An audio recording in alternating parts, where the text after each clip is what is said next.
We are meeting tonight to discuss how we are growing roots in local government. Roots that connect us and support climate action wherever we are on the territory of the Anishinaabe Nation.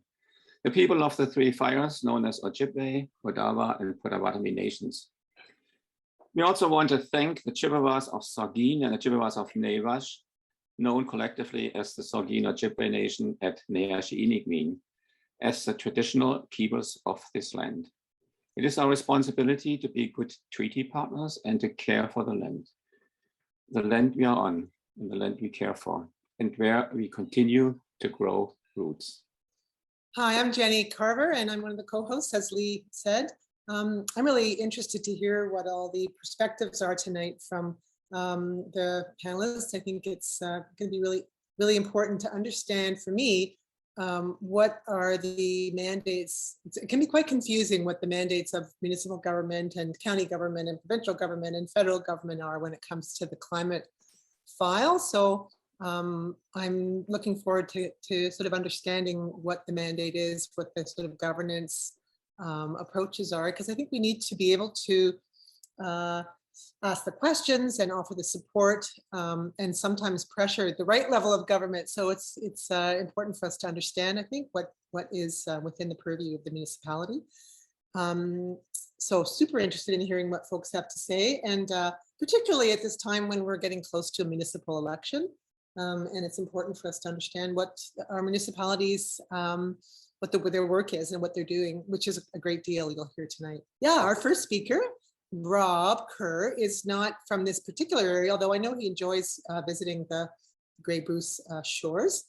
He works in Guelph currently, and he's doing a lot of work out of his 40-year career and across his career on all kinds of transitioning energy market in terms of focusing on planning and policy development, implementing energy and climate change plans, and across a number of municipalities, for the feds, for the province. He's been an important advisor. He even got to go to the Kyoto conference in Japan in 1997. So he's been someone who's been doing this work and living and breathing community energy planning and climate action plans for a long time. So excited to have Rob with us today, and he's going to talk about the roles of local government stakeholders and community in implementing community energy and climate plans. I also think you need to know that he's a very awesome guitar player.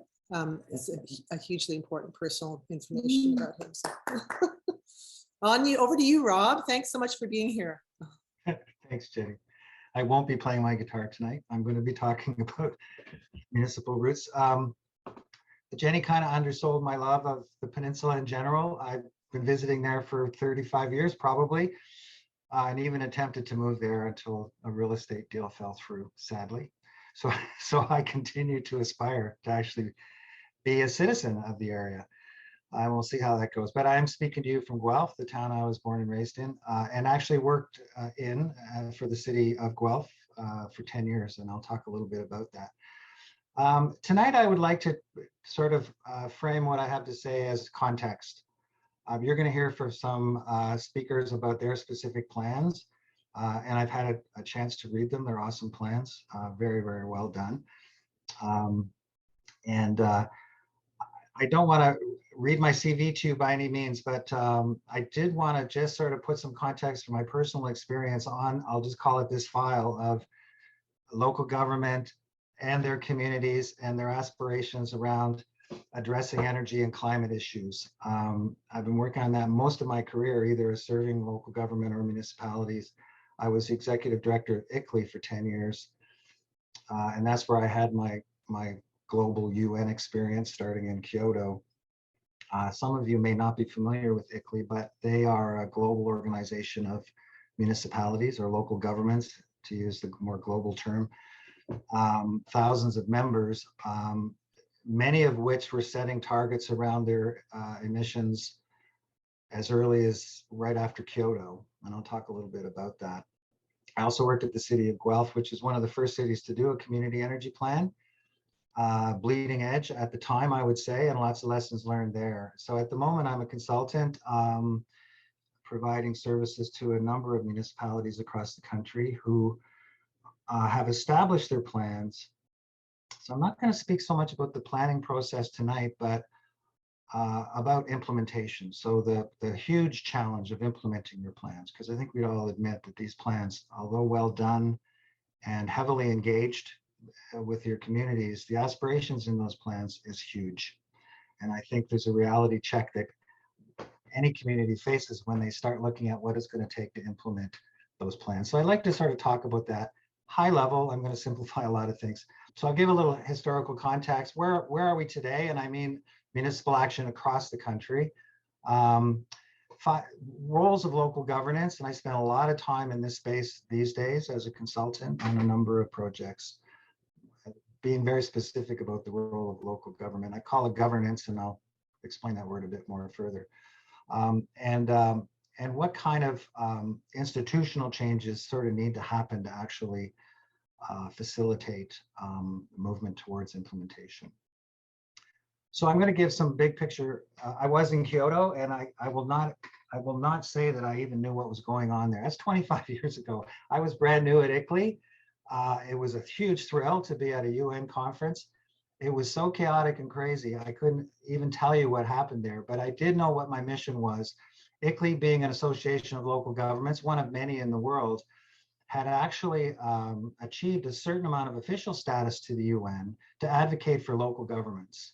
And that advocacy was pretty simple. It was really saying that by most measures, developing countries' inventories or their emissions profile demonstrates that municipalities have direct or indirect control over up to 50% of any country's emissions. And many of you are probably aware of that, those who'd be involved in planning. So that's a huge role. And, you know, even if you go back to 92, and I don't want to get into a lot of UN history here, but in 1992, the Rio Earth Summit, which I'm sure you recognize the title of it, was chaired by a Canadian, Maurice Strong.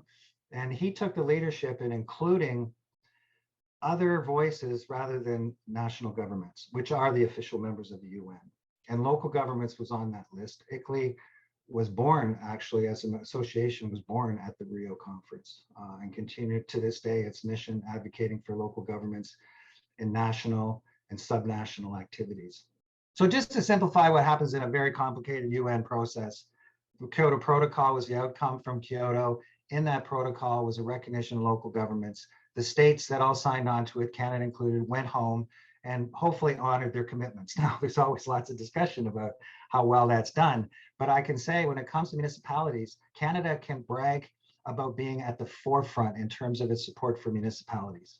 And that's a global comparison. Many other countries have not done what they have done. And that's mainly reflected from FCM as a vehicle for that support. I think all of you know that. I'm going to assume that all of the community energy plans are similar. We're going to hear about tonight. We're funded by FCM in part. And that's been true for almost anyone done in the country. They also fund projects, provide financing. And so Canada's really honored its commitments starting in Kyoto, and those that are refreshed at various conferences of parties, of which we're up to 30, I think now. I meant to check on that. It's significant. So that's sort of the state of our federal government's aspirations towards reducing its emissions, its recognition of municipalities and how important they are in contributing to that. And there's great evidence that that's been done well. And this is just two major indicators.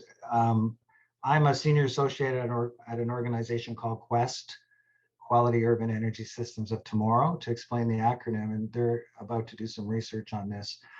But it's estimated about 400 community energy plants have been completed in Canada. Now, I call them community energy plans generically. I know you all have your own titles for your plants, but I'm just using it as a generic placeholder for all of those plans that have emissions targets and energy end use targets in them. Interestingly enough, and there's some observations to be made about this, is that even a bigger number, significantly bigger number, 644, and that's actually a very recent measured number, have made or declared climate emergencies. And I think that's true of any municipal reps around the table here tonight. So that's pretty profound. I think you can make statements that there clearly is a movement. There clearly is a collective action. Those 400 communities represent, by rough numbers, the vast majority of Canadian citizens. And so in a national snapshot, you really see quite a movement of activity. However, and so that's the title of this slide. However, there's versions of this kind of portrayal of the reality of Canada's emissions are ubiquitous. This one comes from Environment Canada, Climate Change Canada. And we're not even close to tracking towards Canada's target. So the challenge continues. The challenge is there. And I'm a big fan of being really honest about this stuff, not to be negative, but to just, we're getting in the business now, once you've done a plan, of actually quantifying what you're trying to get at. And it's important to be realistic about this. So municipalities, because they've been part of a movement, have actually taken on quite a burden here. 50% of this target or this gap could arguably be said, is now resting in the municipal community space. And the need for support, the need for capacity building, and I think anybody around the table here tonight would agree, there's a need for a lot more support to move from planning to implementation. So that's where I'd like to pivot. I don't want to be negative tonight. I want to pivot towards what I've learned around implementing plans, the municipal role, and getting to it. So I sort of jokey in a way to put this graphic here, but I know we all struggle to find ways and analogies to describe what we're trying to do. This is one I use all the time. So plans have been made. The municipality has taken a really strong lead in getting those plans done. They've engaged their communities, and I've looked at your plans. Clearly, that's happened.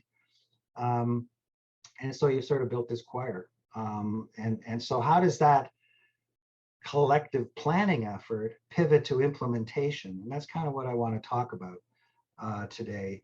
And so, I want to talk about who's the conductor of this choir. What does that look like, actually? And pulling out a little bit of items that speak to the municipality itself as a legal governing entity. The one observation I'll make here, and I observe this a lot in my work, is that municipalities kind of carry a burden of perception after they've done their plans, is that those that have witnessed it, participated in it, or are aware of it often think the municipality is going to take on the responsibility of implementing it all. And that can create a lot of blowback. I witness it a lot. And so I always pause to point that out, that it's a collective action. Your plans acknowledge that. That has a lot of players that need to cooperate towards the goal. So the municipality is but one stakeholder around this choir, in my example here, a very important stakeholder, obviously. And municipalities carry a lot of tools to actually contribute to a collective action in the community. And that's really what I want to dive into a little bit here today. I recently wrote a blog post that was, or an article that was posted or published in Municipal World magazine, trying to speak to this. What is the role of local government? And I don't have time to dive into it here, but these were the highlights. I had put forward in the article that there's really 5 categorical roles. And I mean categorical, there's a lot of detail under these. And I see it recognized in some of the plans that I've read prior to tonight. Continued leadership, obviously important. You own the pulpit for communicating with your community, and that's really important. Governance is a rather catch-all word, and I'll come back to it in a minute. But you have the status of a government in Canada. The way we're structured, you're one of 3 levels of government. We know that municipalities often carry the burden of being the front line to their communities and taxpayers, and often have to carry the burden that might and should be carried by higher levels of government. And so to take on a brand new topic, climate change, is a new thing for municipalities. 30 years ago, municipalities would say, this is really not our business. This is a global issue. Our national government should take care of it. And that conversation still happens to this day. I hear it in my travels. Some municipalities, quite literally, I've had elected officials say, this is not really our business. This is something that national governments need to take care of. We can't afford to deal with it. So there's a lot under that statement. One is nobody's asked you to be alone in dealing with it. First of all, you've taken the leadership. Don't assume that that means you have to implement everything. And the next bullet around leverage legislative tools, excuse me, is really all about the Municipal Act in Ontario, and every province has their own equivalent that gives you some tools to actually achieve your goals. There's a number of them. I'll come back and talk about them in a second. The next bullet really speaks to that core tool you have, which is planning powers. Legislative tools to help plan your communities towards a more low carbon future. And the last one is possibly the first one, or possibly arguably the most important one, is that most municipalities, either collectively in their region, have economic development departments, or they have agencies that they're part of in their community that is seeking to well, I don't need to tell you, you have a general understanding, to seek to improve the local economies, regional economies, and have tactics to do so, and attracting new business, retaining existing business. One of the most undersold things in my experience, and I'm not focusing this on your plans, the folks at the meeting tonight, and saying that, is that the economic impact of implementing plans is probably the most powerful outcome of it. To not act on carbon issues and energy efficiency brings huge threats to our economy. Not necessarily today, but if you look 20, 30 years out of what projected energy prices are going to be, what carbon taxes are going to do to basic consumer behavior, et cetera, it's profound. It is profound. And I argue, I'm going to qualify this as personal opinion, but municipalities, communities, and regions that don't address this will become behind the 8 ball in terms of economy. The overall economy is shifting to a low carbon economy, and there's huge potential to local economies for that. I'm going to just say from personal experience, I learned this by coincidence and a bit of fluke. The city of Guelph, I was the community energy manager. They didn't know where to put me because municipalities aren't structured necessarily to have a climate person. It's not crystal clear where they should work. And I bopped around. I worked in the CAO's office. I worked in the environment. I worked for engineering for a while, and I ended up in economic development. And that's the place where I really found clarity around the purpose of the work I had, which was to implement the existing community energy plan. And we were successful in attracting a number of businesses in the new, I'm just going to call it broadly, the new low carbon economy.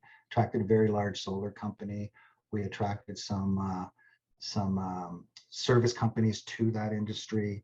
A number of consulting firms came to Guelph because they saw us as incorporating our climate and energy objectives into our economic development strategies. So that's a high level. There's a link to that article, as well as a blog post and a webinar that I've done that I can share for a little more detail on that. So I'm going to talk now, and this is the last couple of slides I have, and I'll stop, about governance. So this is a real life example from the city of town of Oakville, I'm sorry. First thing I'm going to say is Oakville is an urban environment in Southern Ontario, and I often get a reaction saying, "Well, that's not us." And of course, it's not. You're unique as every region is, but the concepts here are the same in terms of what I want to impart today. So Oakville did a community energy plan. They called it the Community Energy Strategy. It was very well funded and very well done. I was lucky enough to be on the analytical team there, as well as some of the engagement work that was done. And in the plan, as we were consulting with the community, we determined that we really need to make some governance recommendations in the plan as well, not just technology. So we kind of moved away from technology to say, technology exists to support those performance targets. But how do we align all of these moving parts, the choir I showed you earlier, to actually implement? And this is where we got really clear that the town of Oakville, which is a wealthy community and easily has a tax base that can support, still had a robust discussion about, can the taxpayer afford accelerated activity in a municipal budget? And the answer was no. And I hear that all the time. And that kind of sparked a conversation around, so who is going to implement this? Where's all the money come from? Where does the talent and skills come from? All of that was discussed and informed a governance recommendation that is now played out to the simple graph I show you here. They created a task force. The task force was actually a carryover from the task force that oversaw the plan. So you all know about that. All the plans I've read in your region had task forces or equivalent that brought multiple stakeholders to the table. Efforts to be as broad and representative as possible were made. And that's no different as you move to implementation. So the Oakville Energy Task Force hadn't changed much from the planning. There's a couple of new members and some switch out, but that's actually the community-based advisory that exists and quite robustly. And then they answered the question of what's the entity that's actually going to oversee the implementation? And that's Future Energy Oakville, which is, and this is where I wanted to come back to governance. Future Energy Oakville is an arm's length corporation, registered as any corporation would be, by the municipality under the legislation that the Municipal Act allows for to build municipal service corporations. So basically a crown corporation equivalent. And so it is free to raise money, to take on debt, to strike partnerships of any kind without going through all the rigors of the Municipal Act. And the Municipal Act is rigorous, right? There's no bonusing that municipalities can do. There's no favoritism that they can make. There's no business deals that they can do casually without great due diligence. So you have this sort of freestanding entity created as a corporation. It is more responsible to the Business Corporation Act than the Municipal Act. And its fundamental mission, top line mission, is to implement the community energy strategy. So they're new, relatively new. They have sought funding from a number of foundations. They are negotiating with a number of partners to help them develop home retrofit programs. They're taking on sponsorship, and they're quite independent. They're about to hire an executive director, which could be one of the most interesting jobs going out there. They haven't announced yet. So that's the quick story. That general model, I believe, is applicable anywhere. So when you've got examples of regional level cooperation, like we see in your area, this same model can work collectively amongst municipalities or regionally. There's some examples of that in the East Coast of Canada, where there's regional activity, but with the same goal. So I wanted to share that. These are the recommendations that the community energy plans that I've been party to have always made. So the planning effort has always had an eye to implementation, always had an eye leapfrogging over the day the plan is finished, the targets are set, the celebrations are done, and looking towards how are we going to implement this thing and set some framework going forward so that staff, parties that are involved in continuing the story have something to work with. And as a consultant, I'm providing advisory services to them, helping them write their charters, facilitating meetings. I help them write the job description for their executive director, et cetera. There's all kinds, there's charters to be written, codes of conduct, all the things that you would do in a business startup. It's very similar. And this is, so this is my last slide. This is a little busy, but this really shows their high-level objectives in a schematic, and that's to implement the community energy strategy. There's 7 project areas called priority projects. They're currently active in the efficiency building retrofit and doing a business case for that. And that should be complete soon. So they're already underway with their first priority project. And that's it. I just wanted to be high level and set some context. I only had 15 minutes. I think I'm pretty close or over that. So I'll stop now. Nice. That's super relevant to everything we're going to be talking about for the next hour here. So I know that our other 4 panelists probably all have questions for you. So I'll invite you to stick around, and and then because when they have the floor, of course, they'll probably be eyeing you up for some clarity on something or for your expertise.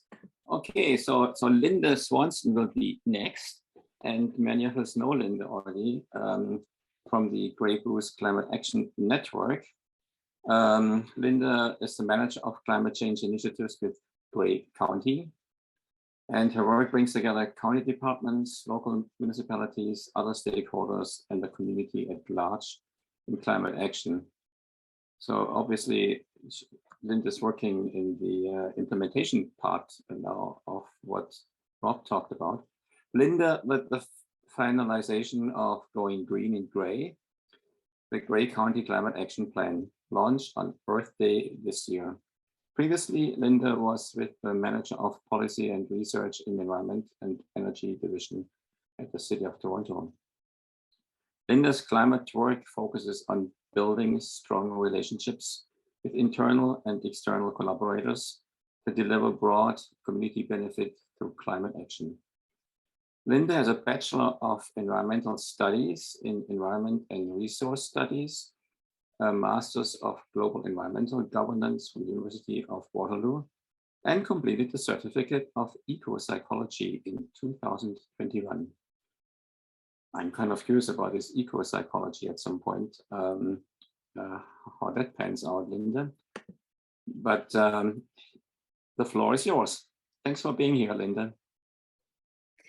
Thanks so much, Joachim, and thank you everyone for the invitation this evening. I put that eco-psychology certificate on at the end of my bio because it's just what I want everyone to ask me about. I don't get to use it very much at all in my day job, so always happy to take questions.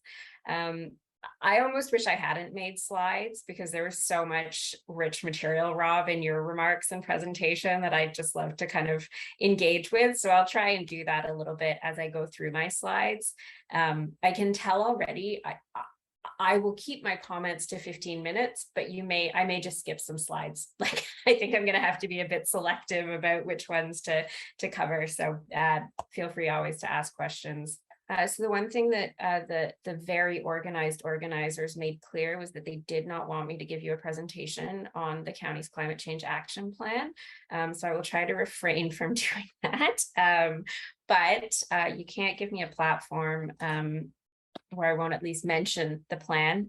So as Joachim mentioned, on April 22nd, we did just, as I said, finish the race to the starting line by releasing our first climate change action plan. And you can get all of that information at grey.ca/climate action.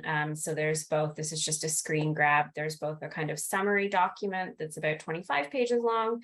And I suspect for many of the folks on this call, there's also a 125-page document that was prepared by ICLEI Canada, so Rob's alma mater, as our consulting team that provides more detail about the assumptions that went into the analysis that informed the recommendations that we made.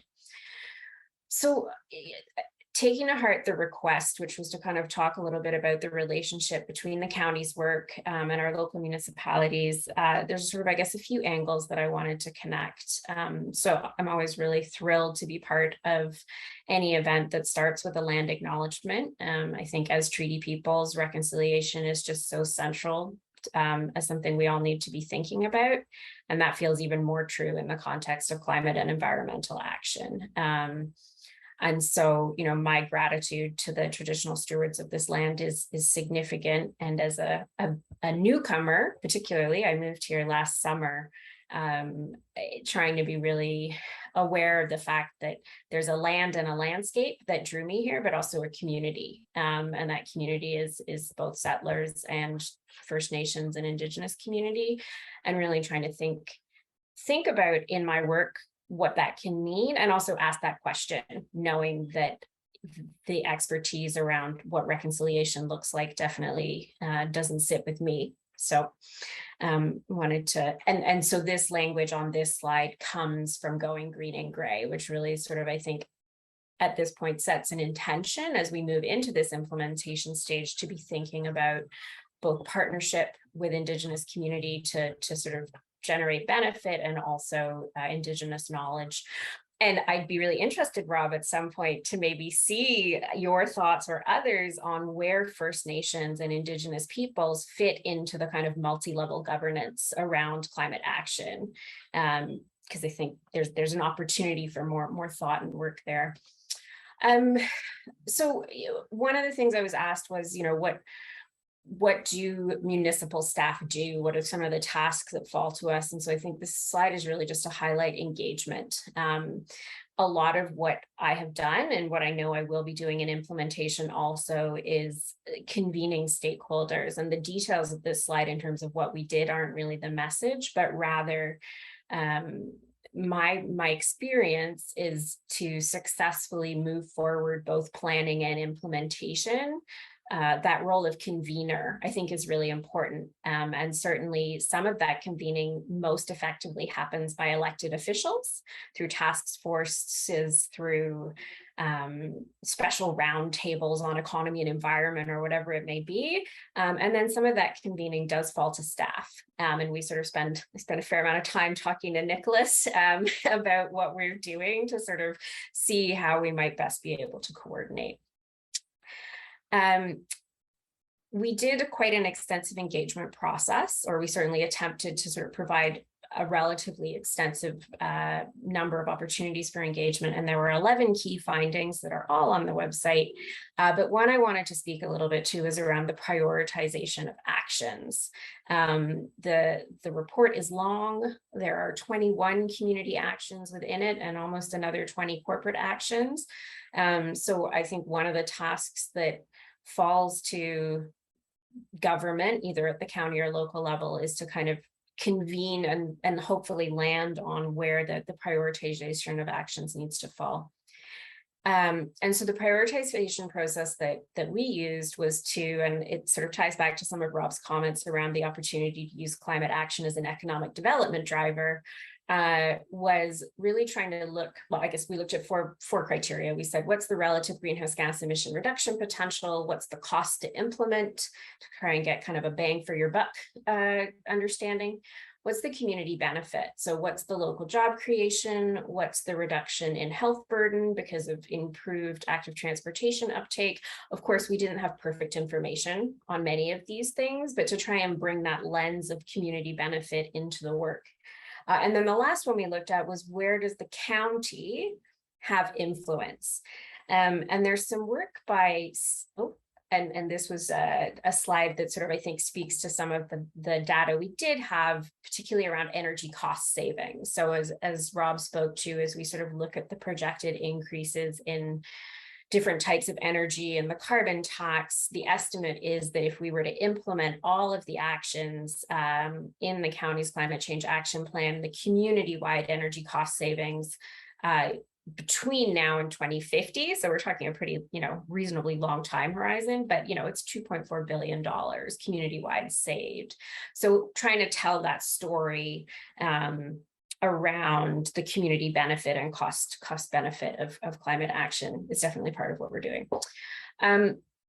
So C40 Cities has something that I think adds some really nice nuance to the knowledge that municipalities have influence, direct or indirect, to about 50% of greenhouse gas emissions.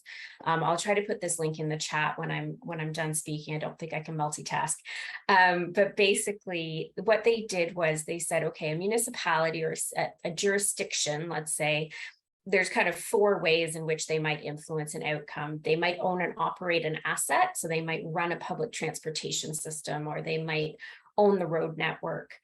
They might set and enforce policies. So it might be about what development looks like. They might control the budget of something, or they might be setting a vision.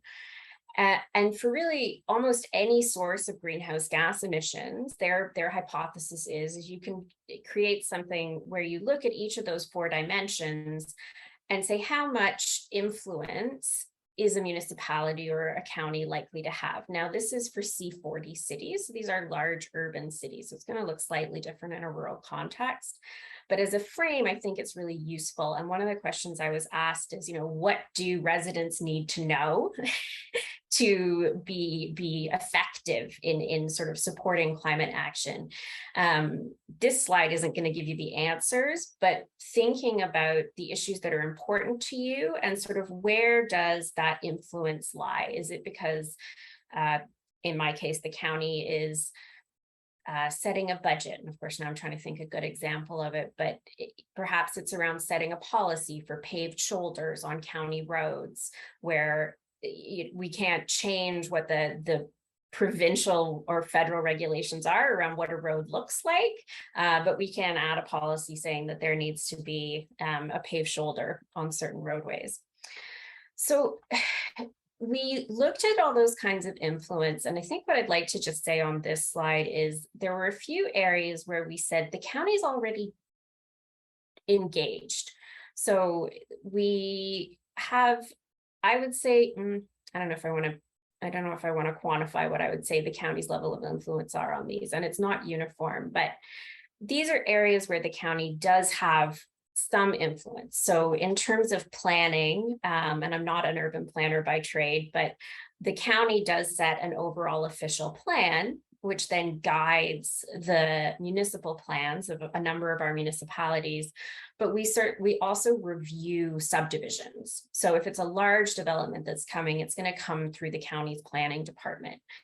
So what are the opportunities at the county level to kind of set a direction for compact mixed-use development? Similarly, around afforestation and habitat protection, none of that is regulated at the county level, but there is, we do have, I guess I would say, some influence. We manage forests, so of course we own and operate the county-owned forests, so we have a lot of control there. But for privately owned forests across the county, we're looking at forestry bylaws, so we do have some opportunities there, but we don't have that direct kind of command and control. The other area I wanted to speak to is the 5 key next steps that were identified in the county's plan.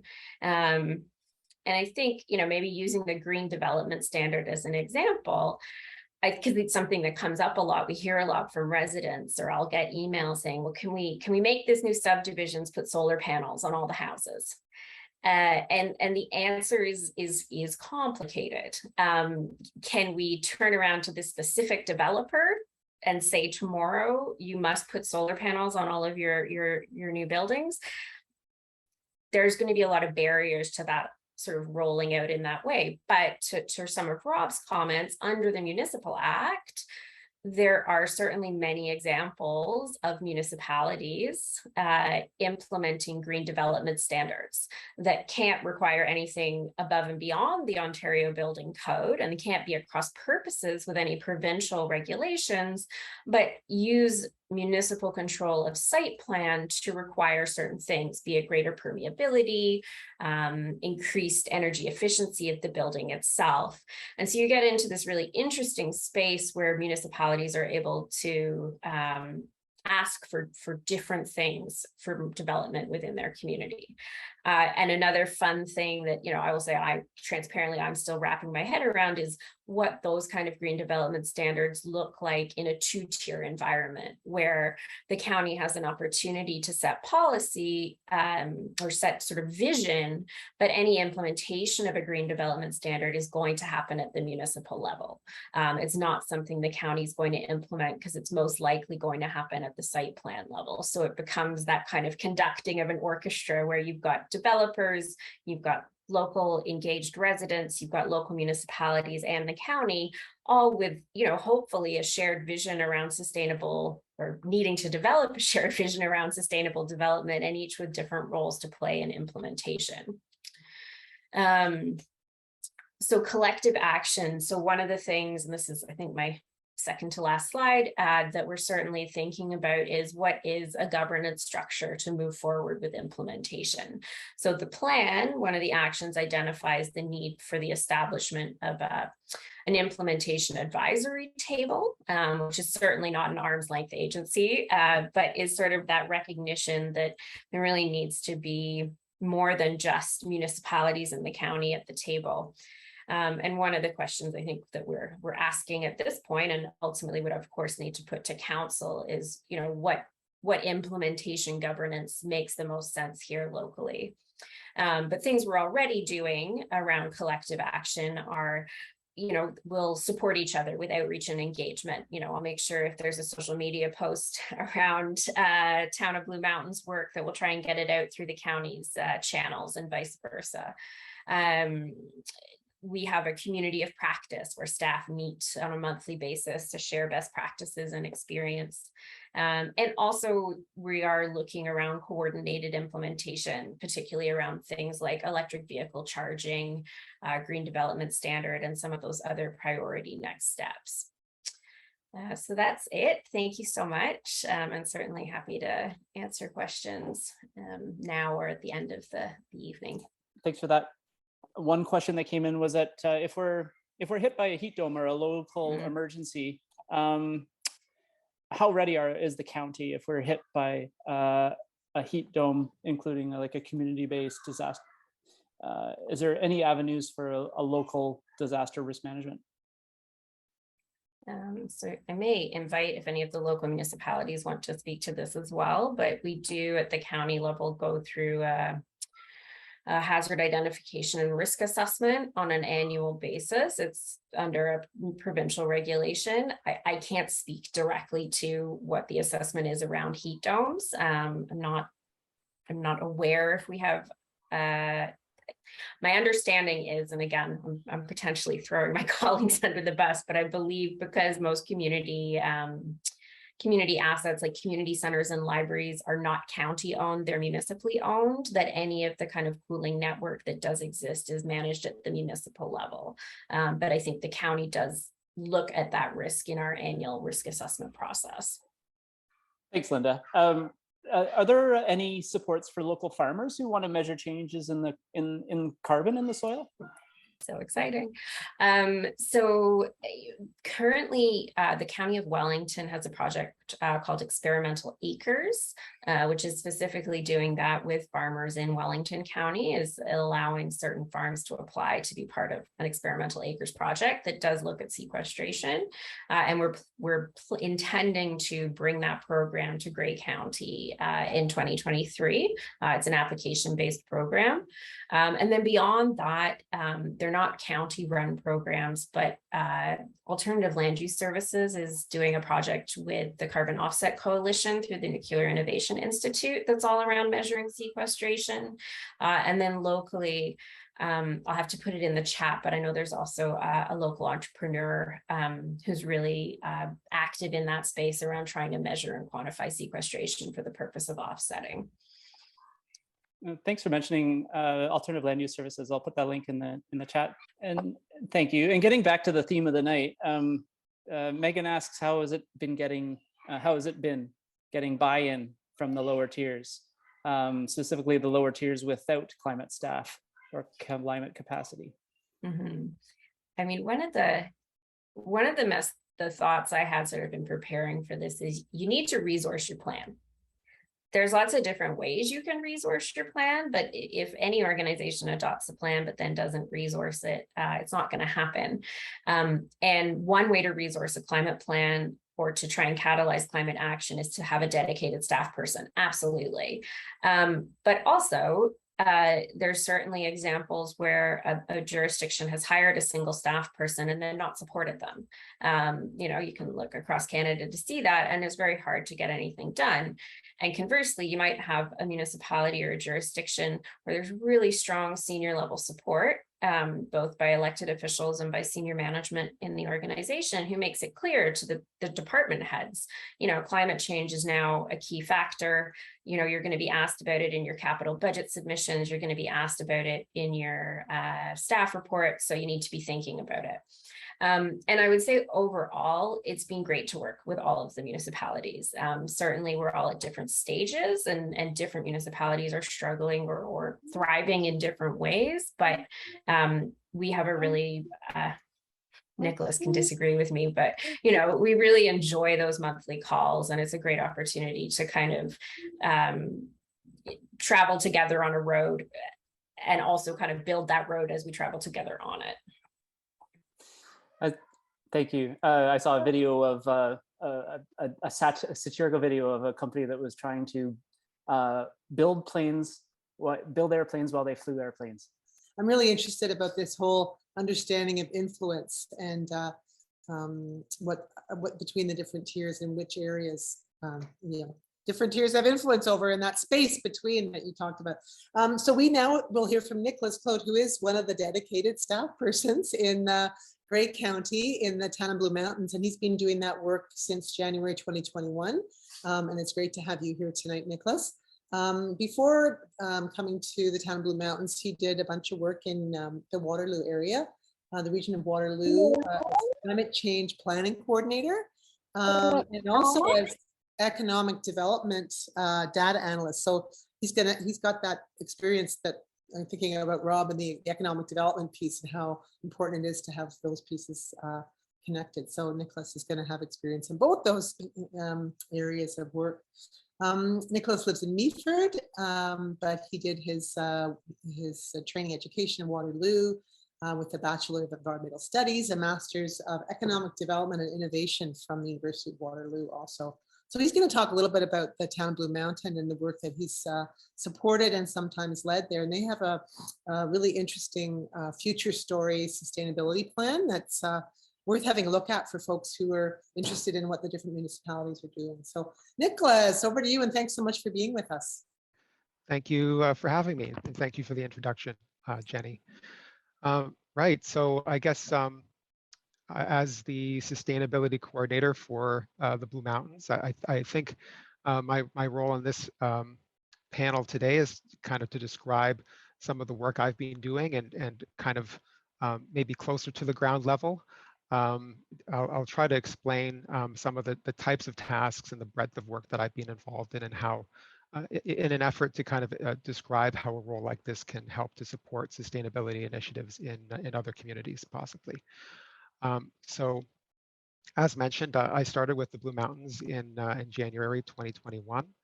So I'm relatively new to the area as well, so I'm learning a lot.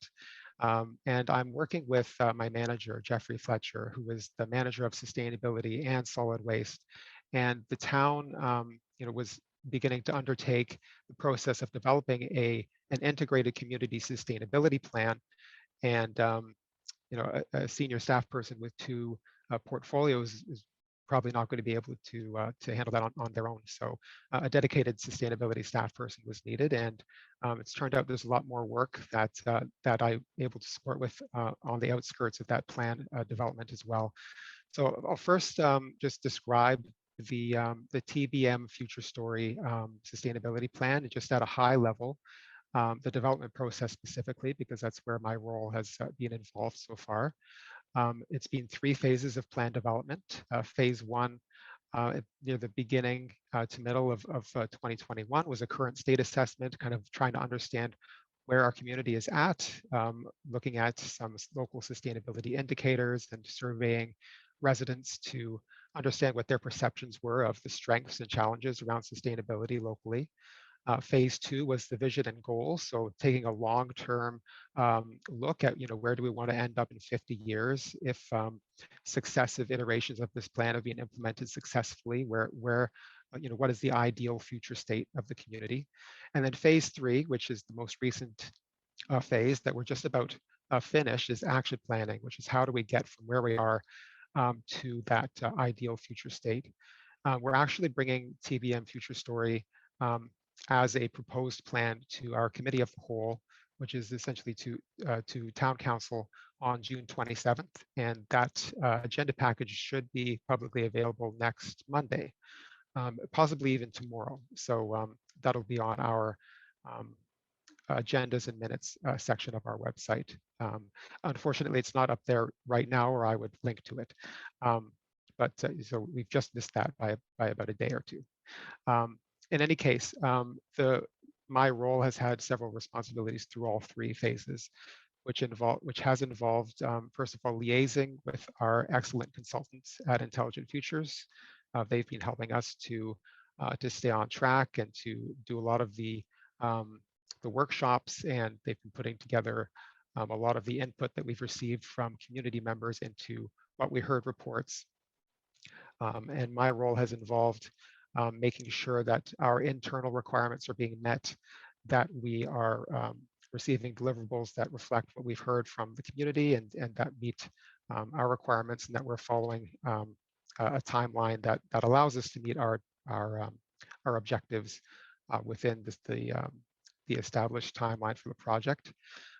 Also a lot of communications on our side, organizing, advertising, facilitating working groups and meetings and workshops, again with some support from the consultants, coordinating with local publications and groups to promote engagement opportunities for our plan. Also a lot of drafting and proofreading. There's a lot of writing involved in my job. So putting together content for the public surveys, writing staff reports, promotional materials, and my fingerprints are all over the draft sustainability plan. We've had a lot of work to do to bring input from our staff and from members of the community into that plan. And it's been a collaborative effort between myself and Jeff and the consultants, primarily as kind of the core team, and then bringing those other voices into the picture. So in summary, there's a lot of writing, communications, convening people, a little data analysis along the way, and those themes kind of carry over with a lot of my other tasks that I've been doing. So it's not just the TBM future story. There's a lot of projects on the periphery. Although I shouldn't say on the periphery, I think one of the main things I'm working on outside of the plan development is conducting research to inform some new policy developments that Council has endorsed us to pursue, and this is in response to the climate emergency declaration that Council made in 2019. So these are meant to be corporate policies. We want to develop a policy for net zero municipal buildings, a deconstruction policy for municipal buildings as well. So if we have to tear down a building, maybe there are materials that can be salvaged and it doesn't all go to landfill. A long-term plan or strategy to, over time, electrify the town's fleet of vehicles, and a biodiversity strategy for town-owned lands. And those are all in very early stages right now, just undertaking some of the early research. We also have an environmental sustainability fund, which provides up to $5,000 for local environmental sustainability projects each year. So my responsibilities have included convening or updating our materials, getting information online, promoting that opportunity, bringing a staff working group together to evaluate applications, and then writing the staff report to recommend the winning organization. This year it was Tree Trust, a local organization that works to protect heritage trees, and they're looking to expand on what they do to pilot some backyard tree planting services, which hopefully will become a sustainable ongoing program. Also, coordinating an annual Pitch in Canada litter pickup campaign, helping town staff, and again with Tree Trust, trying to put together a process to protect heritage trees as well, because sometimes Tree Trust wants to recognize and protect a tree that is huge and beautiful and has local significance, but there may be challenges protecting that tree if there's future capital works that would interfere with that tree. So we're currently working on a kind of a process to navigate that and hopefully give Tree Trust some trees that they can protect through their programming each year. We've also been applying for grants to get third-party funding lately been writing a lot of those, it seems, with some success, which is great, but a lot of writing, getting a lot better at that. And data analysis. Last year, I would have said the main thing I was working on was data analysis for our waste diversion efforts to understand some of the costs and quantities of the different waste streams going through our landfill. So, you know, the work that I do kind of varies, and I really like the variety. And I haven't covered everything, but I'm trying to stay within my time. And just to return to TBM Future Story briefly, this plan is going to guide some of the work that my position undertakes over the next 5 years. So it currently has 20 proposed bold actions organized under 4 big move areas. They haven't been endorsed by town council yet. However, we did present the draft plan to the Sustainability Advisory Committee, which is another group that I have been supporting regularly in my position, along with Jeff. So the proposed actions are public information. And anyways, the 4 big moves and some of the examples of actions that I'll be, or my position will help to support include, the first big move is create climate solutions. So that's one of the 4 pillars of this plan. We want to work through the Partners for Climate Protection program, which is something that we started a long time ago and kind of fell off of the town's plate, so to speak. So we'll be getting back into that program and keeping track of our corporate greenhouse gas emissions, reporting those to this is a national program to help municipalities work through a 5 milestone process of meeting our greenhouse gas emissions reduction targets. So that will be with our corporate inventory, and that will be my position's responsibility. And then on the community inventory side, the county will be graciously helping us a little bit just to understand what our localized portion of the county's community-wide greenhouse gas emissions are. We're also going to be developing an action plan to create a natural asset inventory. And the idea is hopefully to eventually include natural infrastructure assets in the town's asset management plan, which primarily includes gray infrastructure currently. So in the future, if we can understand what our natural infrastructure assets are, forests or wetlands, and wetlands can have a role to play in flood risk mitigation, and maybe we can avoid some investments in gray infrastructure if we understand what our natural assets are doing for us. Another big move area is to build sustainable neighborhoods, and Linda mentioned that developing green development standards is one action in the county's plan. Also, another action is a residential green retrofit program, and so we really look forward to working with the county and other member municipalities on those types of programs. The third pillar, or the third big move, I should say, is to grow an innovative and thriving community. One of these actions that I want to mention is that we're going to develop a diversity, equity, and inclusion strategy. And I'll say that when we brought this, we brought a selection of action concepts to staff, and I was really encouraged by the fact that our human resources and library staff had already been talking about this one. It was on their radar for the near future. So on the one hand, it was probably already going to happen, but it's also really good that we can formalize the importance of this in our future story plan. And so it's, we know that we'll be addressing that in the coming years. And finally, there's a big move to implement and collaborate. And this is all about sharing information, being transparent. And one example of a proposed action in this category is to establish decision-making and reporting structures within the town of the Blue Mountains to ensure that decisions contribute towards the vision and goals of the plan. Because we developed all these long-term goals to guide action planning. And one way that this might pan out, and we need to get through the work to see exactly what will happen, but we think that this could involve staff reflecting on our sustainability priorities when they write their staff reports. And we currently have a section for environmental impacts, but our sustainability goals are much broader than just accounting for the environmental impacts of a potential project. So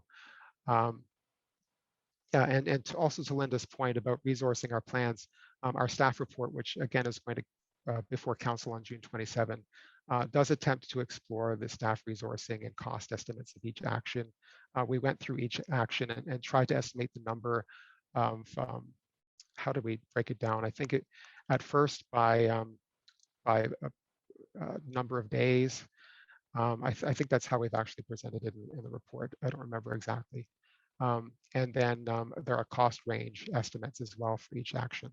So we'll have a lot to talk about with council, and I'm hopeful that we'll get this passed, or we'll have some minor feedback to address. So in summary, this the coordinator position that at least that I'm in is very much a generalist position.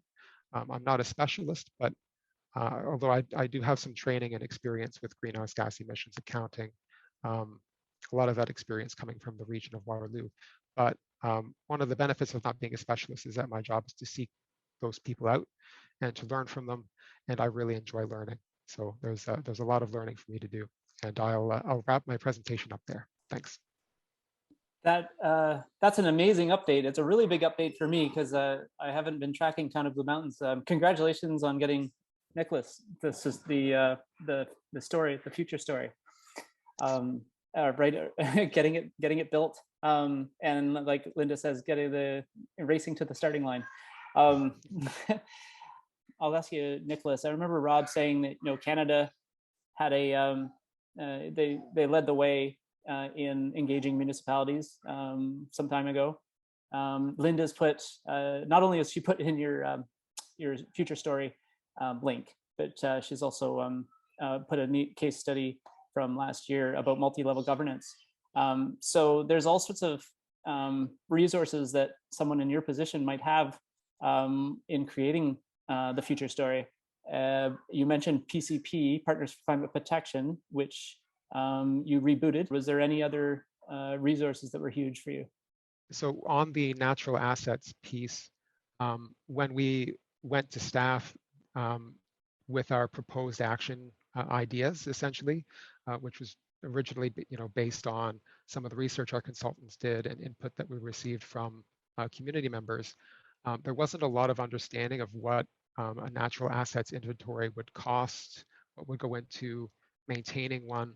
And I think some of the estimates from staff tended to be cautious and assuming it would be expensive and time consuming.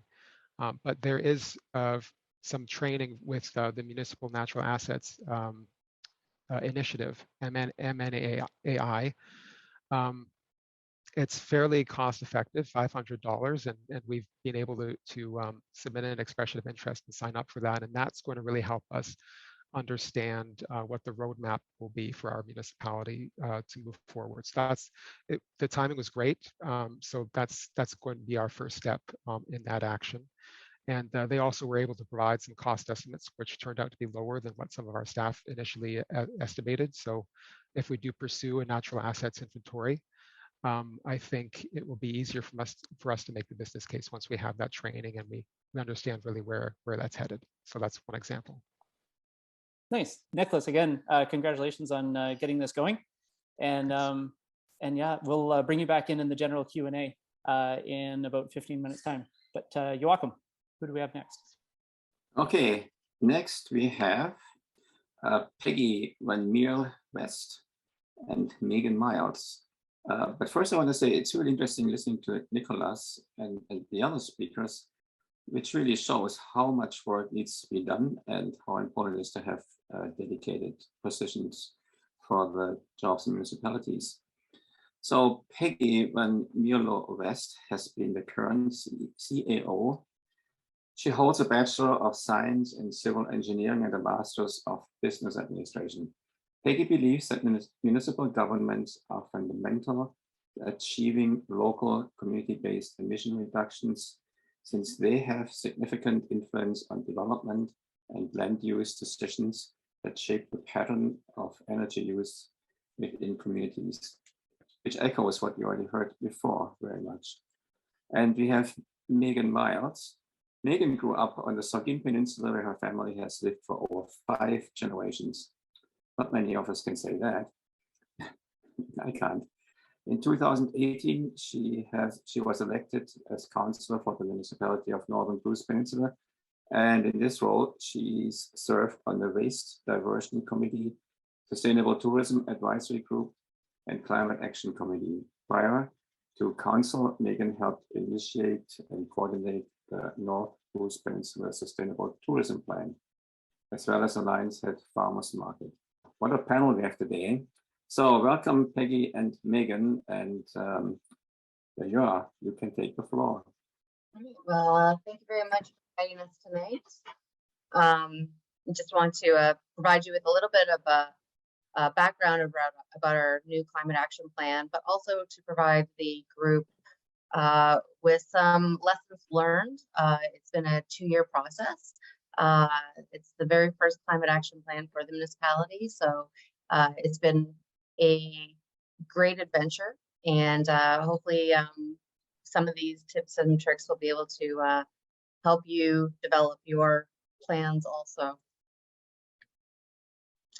So our municipality started this plan in 2020 with the appointment of our Climate Action Committee. The plan was approved just recently for implementation, and staff are currently working on incorporating these actions into our daily operations. The committee took a very collaborative approach with a robust consultation process between community groups, residents, technical professionals, council, and staff.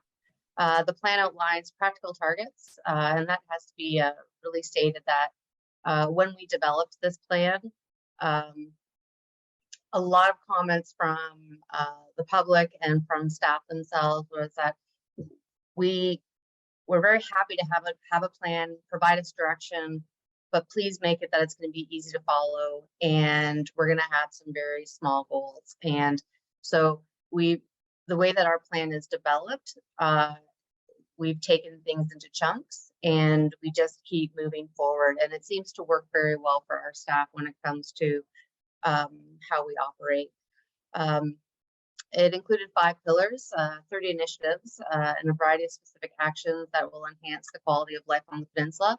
I have included the link in the chat box of our Let's Talk NVP.ca, which actually shows a plethora of all of our studies, but also has a specific chat section in there for the Climate Action Plan, which can provide you with a lot more background on the plan itself and the development of it.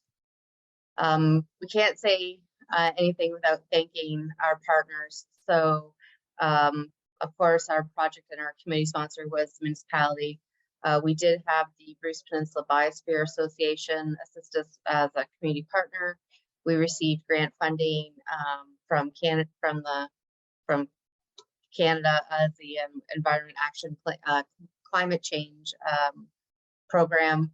Our project manager, who we can't thank enough for actually gathering all the information, making sure we were always on point, was Will Maneri from Canvas Strategy Consulting Group, and our other partners of Source Knowledge Forum, BPEG, and we had many, many others that assisted us with this plan. So I think for a smaller municipality, developing those partners and those connections is key to actually helping develop any successful plan and getting buy-in early on. So our plan essentially has 2 sections. It covers the mitigation and the adaptation process. We talk about sustainable transportation, clean energy, energy efficiencies, water conservation. So a lot of the things that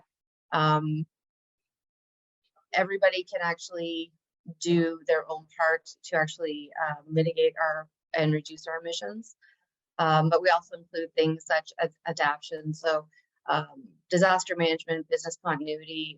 There was a very, I would say, robust conversations with our emergency management group, plus also our fire chief. Flood protection. So we have a group called the Municipal Innovation Council. We have received funding for a floodline mapping throughout the entire county to assist us in developing a new floodline mapping, and to assist us also with our GIS. And then, of course, infrastructure upgrades, which I'll talk about a little bit later. But it was, instead of just saying we're going to replace everything with green infrastructure, it was how do we incorporate replacing things with green purchases? So we did develop some policies that also assisted us with this, which staff are very grateful about. So as I said here, our plan focuses on a few of our milestones. So we create a baseline emissions and inventory and forecast, which actually we received also, just received our building inventory.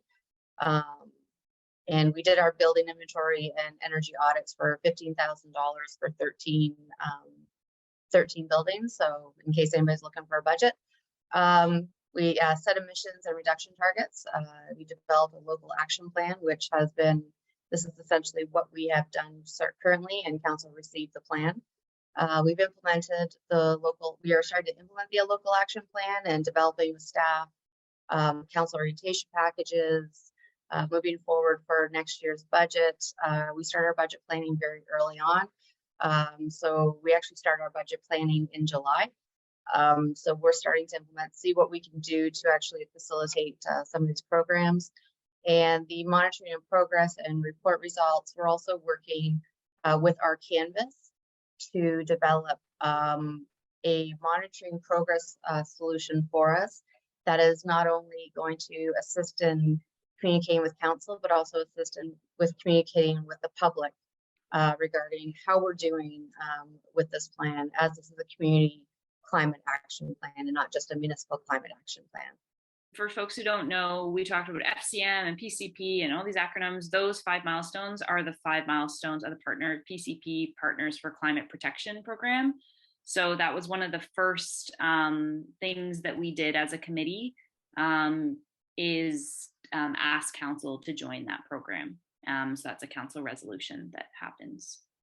So regarding consultation, we did do a very robust consultation plan, and it was in multiple phases. So essentially, when it comes to any type of community consultation plan, we always believe in the magic of 3s. You have a first preliminary meeting regarding what the what's your sense about climate action? What's your understanding? And then you get into the next step of the middle phase of, here's our thoughts. What are your thoughts when it comes to climate action? So you really get your partners to start thinking a little bit differently. And then the last phase is mainly, here's what we're thinking of developing. Here's our thought processes. Let's try to make it a little bit more, let's try to tidy this up a bit more. So the round of 3s works very well. Because of COVID, we did a lot of this online. Hence why we call it Bang the Table. Let's Talk NDP was such a requirement for us to actually have that web page up and running. It's our main web page for any of our consultations, so it works very well for us. And then, believe it or not, we had 50+ local groups and businesses interviewed. So for a small municipality, we're actually quite proud that we were able to engage that many community groups and businesses within this plan. So our 5 components for the plan was, first of all, cutting consumption, nurturing nature. So that's regarding tree planting policies, maintenance of our umbrellas, those types of things. Protecting the peninsula, that is essentially where we really looked at our emergency management plan and how do we protect our emergency management plan and how do we implement this. The one thing about living on the peninsula is that you have a lot of subdivisions that are one way in and one way out. And so we want to be able to protect our peninsula. So essentially, we don't have to have concerns about getting people out of those subdivisions that are essentially on a dead-end street. Wiping out waste. So we have a reduction of solid waste and generation, and then electrifying everything. And we are fortunate enough that we have received, just signed a contract regarding 6 new EV stations, EV3 stations, in total more, and to assist us with this project. So this will also entail things such as fleet management. Also, when we are renovating buildings. We'll be looking at how do we move from we rely heavily on oil and propane up here. So how do we move our operations into more electrifying when it comes to our facilities itself? So this is mainly the climate action. This is where we're looking at reductions of 20% within the next 8 years, and how we intend to do that. So once again, reduction of solid waste, decrease of transportation. So hopefully electrifying our vehicles, and a decrease of our building emissions through retrofits. So some of the groups that we've worked with was our municipal staff. We led the initiative for the climate action related to municipal policies and services. Committees of council, which actually are, I would say, for a small municipality, having a committee of council develop this plan and implement this plan and actually be at the forefront is essential for any type of success in a plan. These people are they're very knowledgeable in their specific areas of expertise, and for us to be able to garner that expertise is essential for any success in our municipality. And then once again, our goal is to actually take the plan and to start providing it to a lot of community groups to say, you know, the municipality is doing A, B, C, and D. However, these are things that you can do within your community to assist us in developing this plan. So two of the ways we thought were low-hanging fruits for municipal support were basically policy enhancements. So we looked at a green purchasing policy and a green construction policy, and then priority initiatives such as that we can essentially input into our capital plan for replacements, and when it comes to fleet management and those types of items. So the one thing too is that when I talk about our capital improvements, was to start looking at things through a climate lens. So this is a tool that assesses for climate compatibility on our decision making. So this includes mainly for some of our community projects, fleet management, infrastructure replacement. So when it comes to infrastructure replacement, you're looking at stormwater management plans. How do we better the water that is going into the bay and into Lake Huron? How can we improve that? So that's things such as, you know, the settlement ponds. So we look at things like that now, instead of just saying that we're just going to put a big pipe that goes into the lake and just hope for the best. So those are things that we'll be looking at now when it comes to our engineering and design, and then also our green procurement policy. So now when we look at any type of purchasing, that'll be one of the items that we look at. So we'll be looking at things such as lifespan, use, green infrastructure. Is it easily be recyclable? Those types of things we're going to be looking at now, instead of just the cost for things.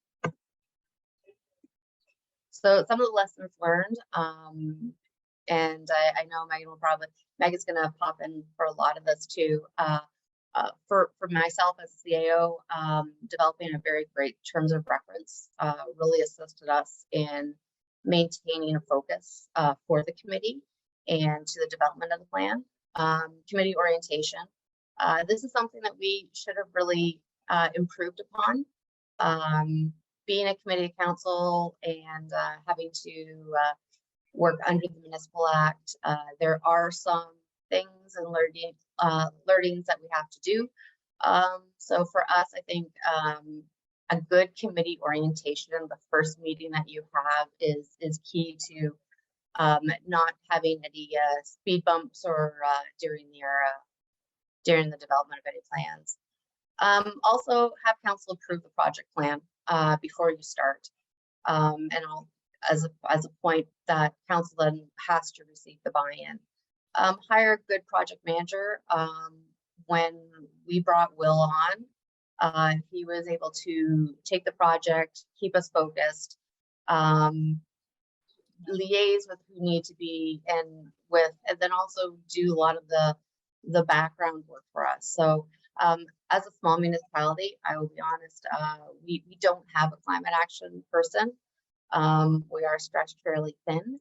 And so to have a consultant come in and say, I got you, was phenomenal for us. Just to jump in there, one of the, I guess, the relationship with the Biosphere Association, the committee started with a student-led delegation in December 2019. So that was incredible. The only student delegation. This was even before Peggy came on board as our CAO. So that was December 2019, and the plan was passed this past May. So that was 2.5 years, a long process. And yeah, I think a big game changer when we first had our first meeting. At that point, we didn't have funding. That the Biosphere, the Bruce Peninsula Biosphere Association, they applied for this grant from the Ministry of Environment and Climate Change Canada. It was almost $200,000. So that was a big game changer in terms of the level of consultation we were able to do. And in terms of, so there was actually, there was in-kind contributions from the municipality, but no direct budget in terms of hiring Will. Correct. And then also there was staff input. So we did have meetings with our management team, but also separate for Will to understand what our operations were and how they could actually be implemented or improved through the climate action plan. So when you actually do take a look at our plan itself, it does really, it's an easy plan to implement.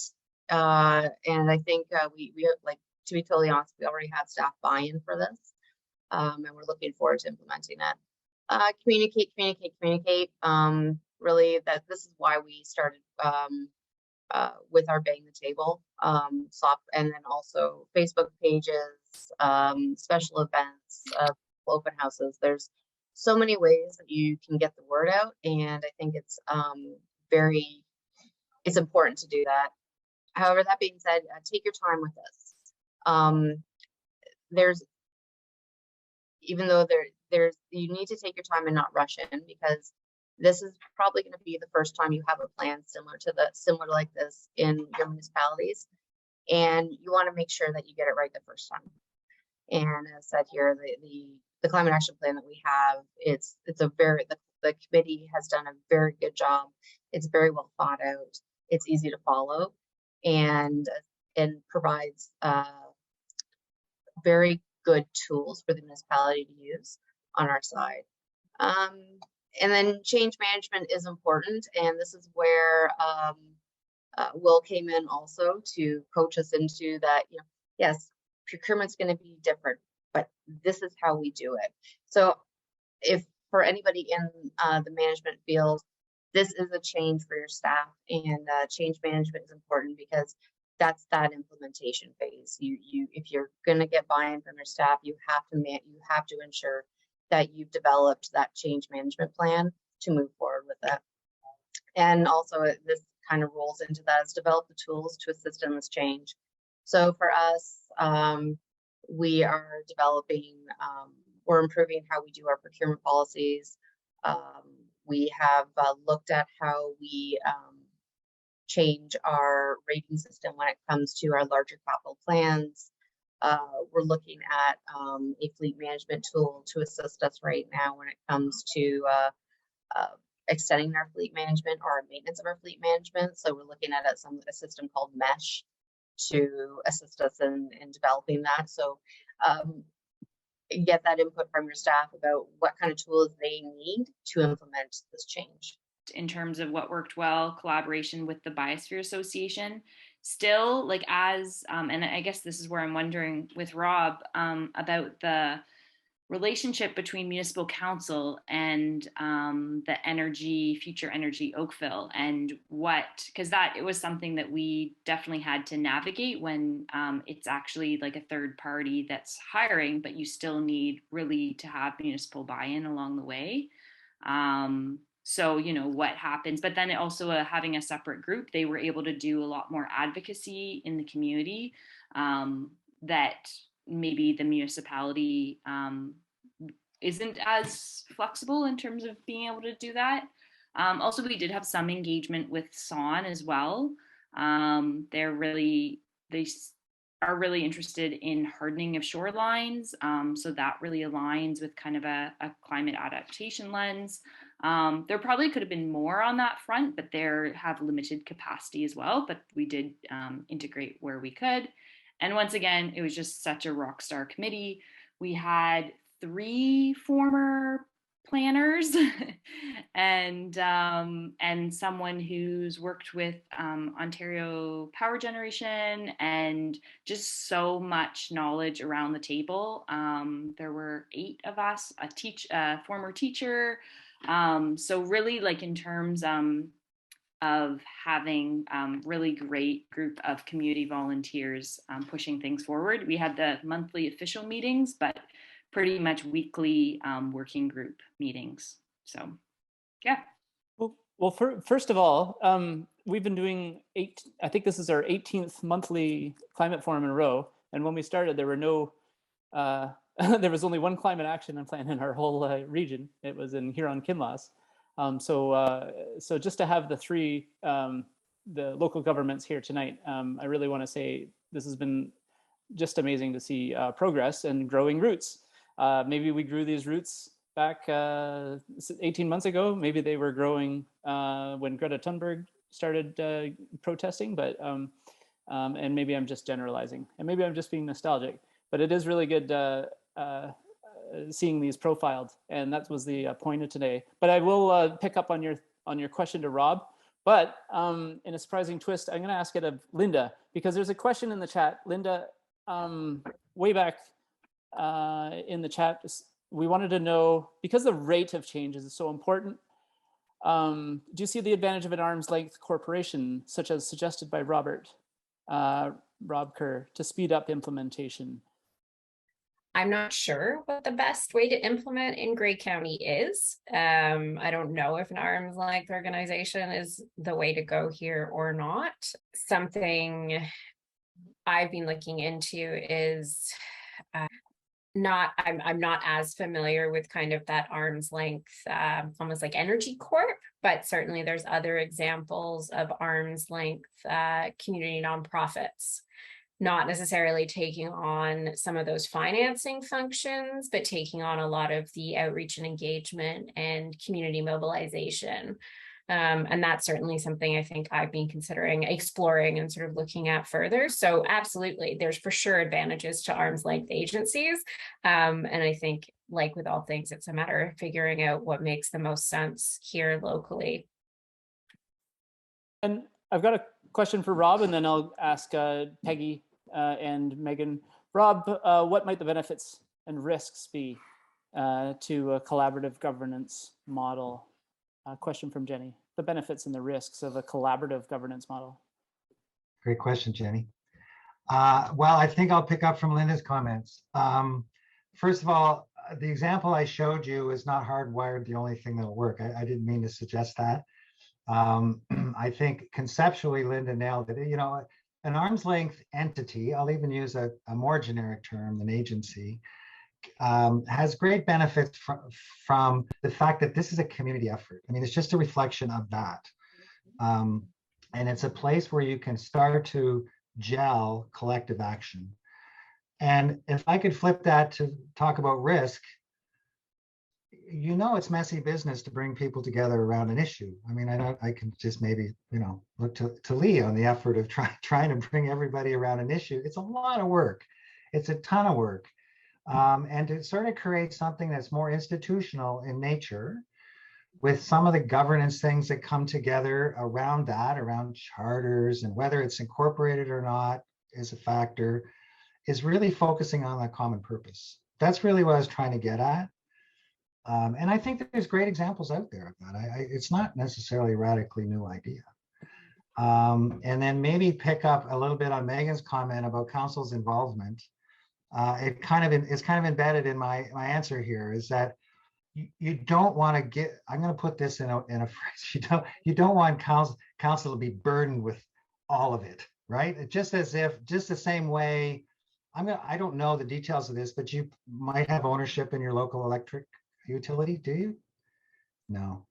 Okay, well, at one time you probably did, so I'm going to use that as an example. You didn't get into their business at all, obviously. But you were a shareholder. You had sort of shareholder roles to sign off on big picture directional things. That's kind of the framework that I would imagine council's involvement would be if you had a third party entity. That's kind of an analogy I'll try and put together. But I mean it when I say you don't want to burden council with making all the micro decisions to move forward to this very, very ambitious effort. It would just overwhelm and wouldn't be fair and not even appropriate, even, I would say. But council can play a convener role. I think Linda used that term convener, which I'm going to steal from my slide because I just put continued leadership there. But that is a fundamental role of bringing together cheerleader. You own the pulpit for your community in terms of communication. So there's lots of critical roles that you can play, but not have the central responsibility.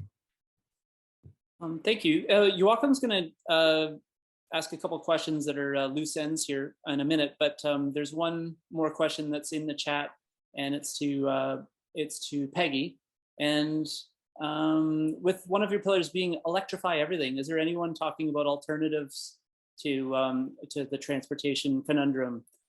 Seeing as that electrifying everything requires so many natural resources, there is a lot of talk about trying to encourage people to reduce their impact and to alternative ways of alternative transportation. So is there any conversation like that happening in the climate plan?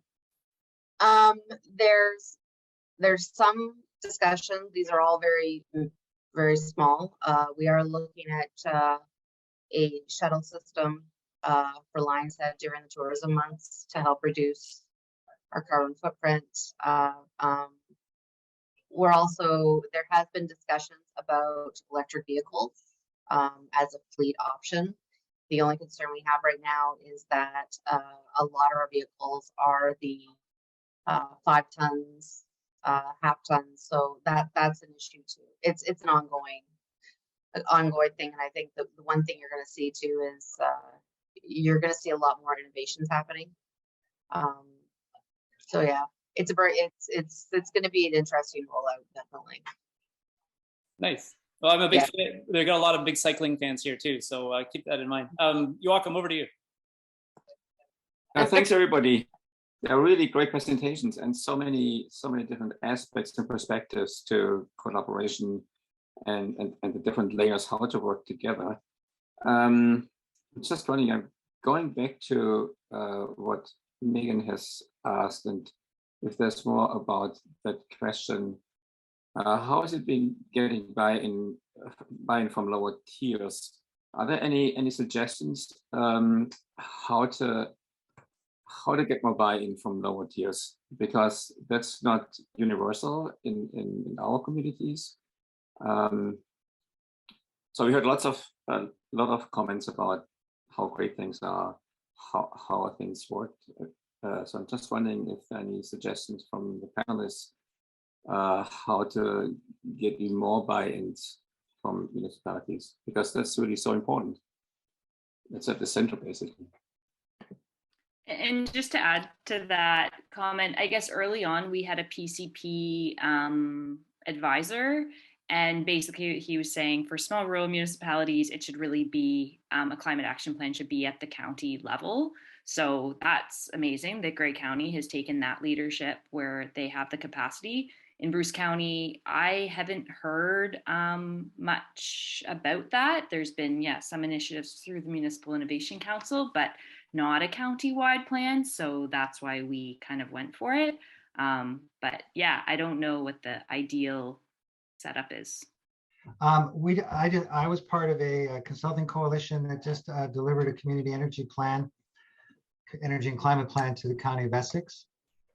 And if you know Essex, pretty big county, very heavy industrial use with greenhouses and so forth. And we were confronted with this problem when we were designing the study. There's no magic bullet. It's just a lot of hard work. So the answer, at least I can offer here, it was found in the engagement work, where we included reps from every constituent municipality on a project working team, gave them a voice, and asked them right at the outset, we anticipate, or we'll be asking you at the end of this to sign off on this plan, take it to your councils and have them sign it off. I think we compromised a little in that the CAO level would be fine, but that was how we did it. And that sort of sets the stage for the implementation now, where we're about to engage on another round of work with them soon, I hope. And what we have proposed to do with them is to actually articulate what's asked now of those municipalities. So, you know, the notion of them signing on or endorsing is one thing. It's kind of easy, actually, compared to the next question. So what the heck are you asking us to do? And I'll just throw back to Linda's comment about they're the front lines on planning in terms of signing off development. And that's that's a very important thing. So articulating what that might look like, and we've touched on some of those tonight, green development standards, et cetera. It's a long game, actually. I would say that it's a lot of work. And I agree with Peggy's point around take your time. Climate emergency aside, that's a very valid point, because getting it wrong takes even longer in the end. So I'm also wondering about educating citizens, because sometimes councils feel disconnected from citizens because there's not a lot of push from municipal citizenship to move towards the climate action plan. And if there was more education, then councils would be more willing and motivated to move towards climate action plan. Does that make sense, Rob? Like sometimes the citizens are not very interested, not very motivated in climate action because there are other lower hanging fruits, right? Like housing, poverty, and so on. Mm-hmm. Are you asking me that, Joachim? Yeah, I asked you that because you're on the screen right now. Well, it's a very important question. So I'll just share some observations briefly, because there's a lot to that. It's been my experience that you can engage a small element of the community who are motivated to be engaged. And that would include some of the attendees to tonight's meeting, right? So if you draw a bell curve, there's those people that are always show up. The warning I often give to my clients is don't start believing that's your community, right? So it's the folks that aren't here that you want to talk to.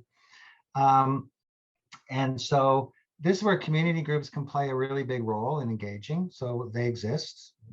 You know, one of them's hosting tonight's event. So I mean, there's so many out there that can play that role.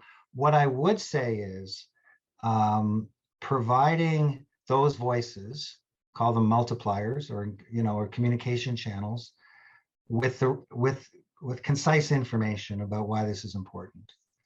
I think that the average citizen, if I can say that, is overwhelmed with this, just overwhelmed with this issue.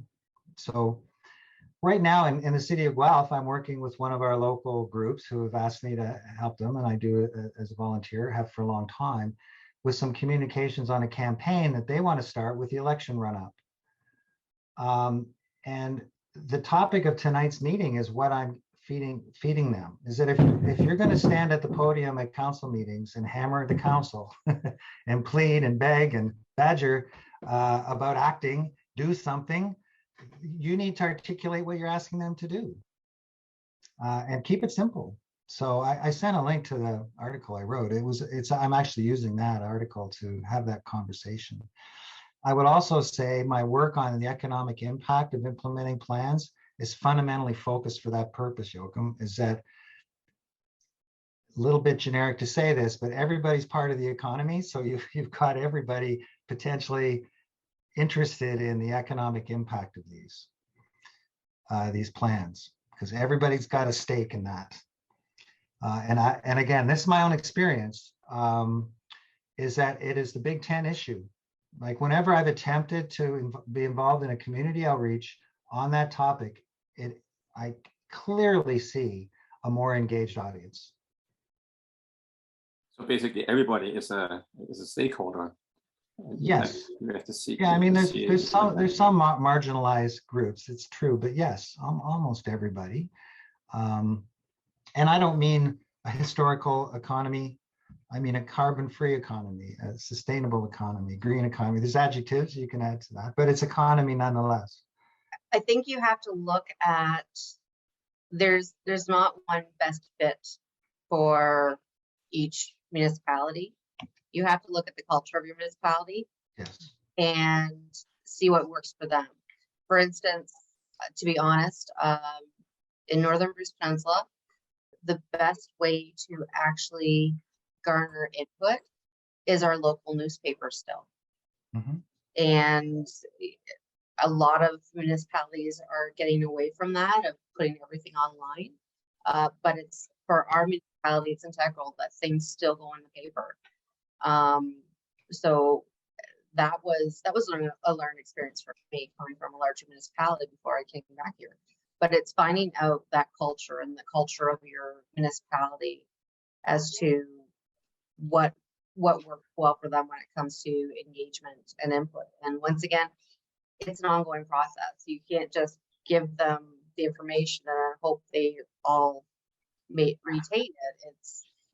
It's just little pieces, and so that's really what I would do for input. It's a communication and the communication streams, right? So you have to find the media.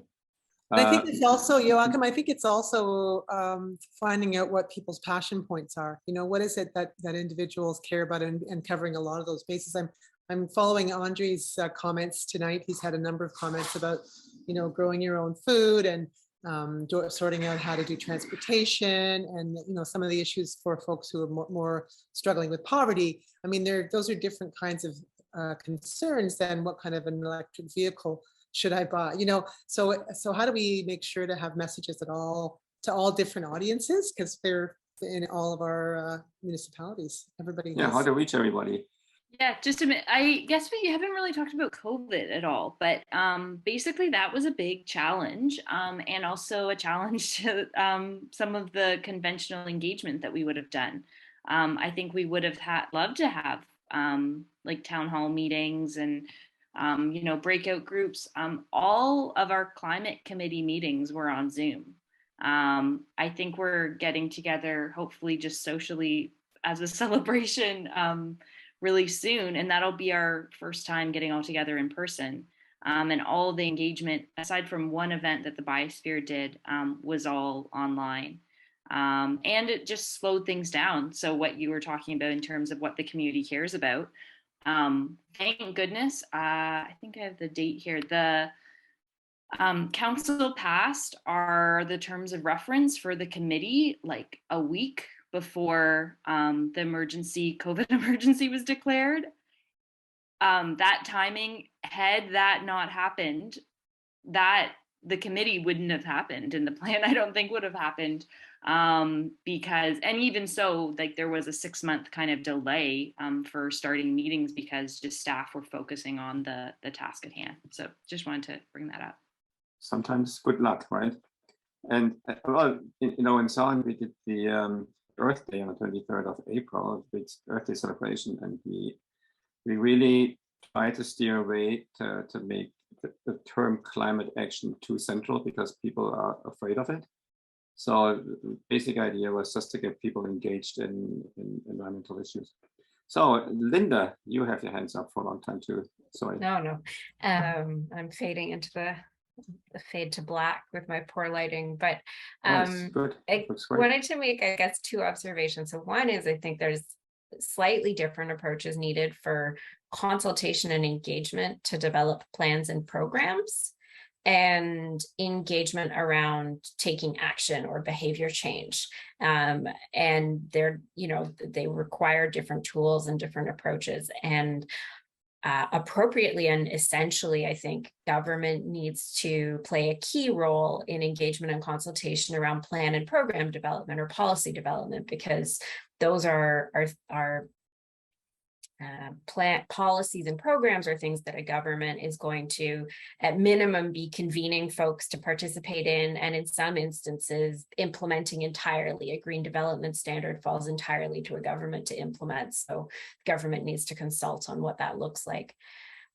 If I'm understanding part of your question correctly, there's this whole other exciting conversation about how do we get residents excited to take action, and also what maybe motivates a resident to talk to their elected official about environmental or climate issues. And I think everyone on the call would know this, but as a public servant or a municipal staff person, we are value free. We are not in a position to take an advocacy stance or a politicized position around any issue. That's the role of residents. And so you sort of asked us, what I think, what would you suggest as a way to mobilize residents to get more engaged on climate action? And I think I would point to, in the back of the Grey County Climate Action Plan, we have sort of 10 actions you could take. And some of them are, exactly what you might expect. Think about riding your bike or walking for a short trip, or, look at reducing your waste. But my favorite is the last one, which is talk to your friends and neighbors about climate and sustainability issues. Don't think, and the implication in that is, don't think that any one person's individual choices are going to be the solution to this. It's really about the conversations we're having and the priority that we're placing on these issues. And I think I would sort of almost flip the question and say that in terms of what to do to get people excited and interested in these issues, I think it's probably the folks on this call who in a lot of ways are best positioned to do that. And if there's ways that municipalities in the county can support those conversations, that's great. But I see there's sort of these distinct and complementary roles for all the different actors in the space. Yeah, thanks, Linda. I was kind of wondering, and I don't want to get deeper into this, but if there's a groundswell from the communities and from every actor, then this also moves the council ahead and further on climate action. But Nicholas, you have your hands up for quite a while too. Thank you. Just wanted to add a couple thoughts quickly. One is that I've in my admittedly somewhat short time with the town so far, we've seen residents and members of local environmental not-for-profits sending letters in and advocating with the town for policy changes and programs that they want to see. The Climate Change Emergency Declaration is one example. We have a new diversion program at the landfill for polystyrene foam, which is a result of the town responding to Climate Action Network and working, to address some of what they wanted us to look into, and now that's become a permanent part of our diversion efforts. And I also, that I'm seeing that that advocacy really working for community members, and I really like to see that continue. I also want to just add that I think communication and transparency is just an ongoing responsibility we have to continue to build and improve trust in local government. And some of the actions we're hoping to implement through our TBM Future Story Plan around implementation involve regular reporting on our website of progress made, and we're hoping to convene like a local event of some sort with local with residents and with area organizations each year to kind of discuss those results, or we'll see how the timing works out, because you know, it may not line up perfectly, but you know, just to bring those groups together, and I think that'd be a great opportunity for some collaboration. This is also one of those areas, though, where you know, we've done some of the behind-the-scenes estimates for staff time and resourcing, and some of these engagement pieces are possibly going to be difficult to resource unless we have some local, you know, leadership with outside. With a third party, not-for-profit or community group. So it's we're going to have to figure out some of that as we go through implementation. Yeah, that's at least our intention is to you know, continue to communicate, and hopefully that builds more involvement in what really is a community-wide sustainability plan going forward. Is there a big advantage to being free of the Municipality Act, which comes from choice? And is there a quick answer to that? Yes, no? I think we need both. Okay, Because that's there's the things answer. that the municipality can do that groups can't, and vice versa. So just, I think, like Linda said, we need all the actors at the table. Okay, thank you. So. Yeah. Okay, yeah, thanks everybody. What a massive amount of work has already been done in the planning, and what a massive file this is for each of you that's come tonight. And I'd like to say, I think it's also a massive file for each of us as citizens, because I think municipalities need us to be, they have a big job to do. It's a huge job. They have a huge mandate. And we are a part of those municipalities. And I think we really need to support municipalities, think about and understand the work that they have to do, and make a real point of being willing to be involved in collective collaborative work around the next steps, because the implementation piece, great work on the action plans, but the implementation piece, whoo, it's a little daunting. I think, Rob, you were saying it's really going to be a piece of work that's going to be happening over the next 30 years. So get the organization and the governance right, and the engagement and collaboration. I guess what I also want to say is this summer, get outside, be active, use your bicycle, and talk to your neighbors. I think that's, that whole engagement piece for those of us that are involved with some of this work as citizens. Yeah, stay active, advocate, and stay connected. So big thanks to every one of you who's here tonight. What a rich and wonderful set of perspectives. There's a lot of alignment in the work you're doing. And it would be wonderful to think that there's a way to continue that, somehow streamline that, so that there's effective collaboration going forward. And I think citizens, we need to help you. And we're willing, and we need to find more of us. So wonderful, wonderful. And thanks so much for all of your thoughts, perspectives, and time, and have a great summer. We're working on the next piece that we do, being a session around visioning, with a lot of young people involved with that. So we'll keep you posted about that as our next piece. So thanks so much. Have a great evening. Have a great summer, and get outside and have fun. Thank you. Nice to see you, everyone. Have a good night. Have a great night. Thanks, everybody.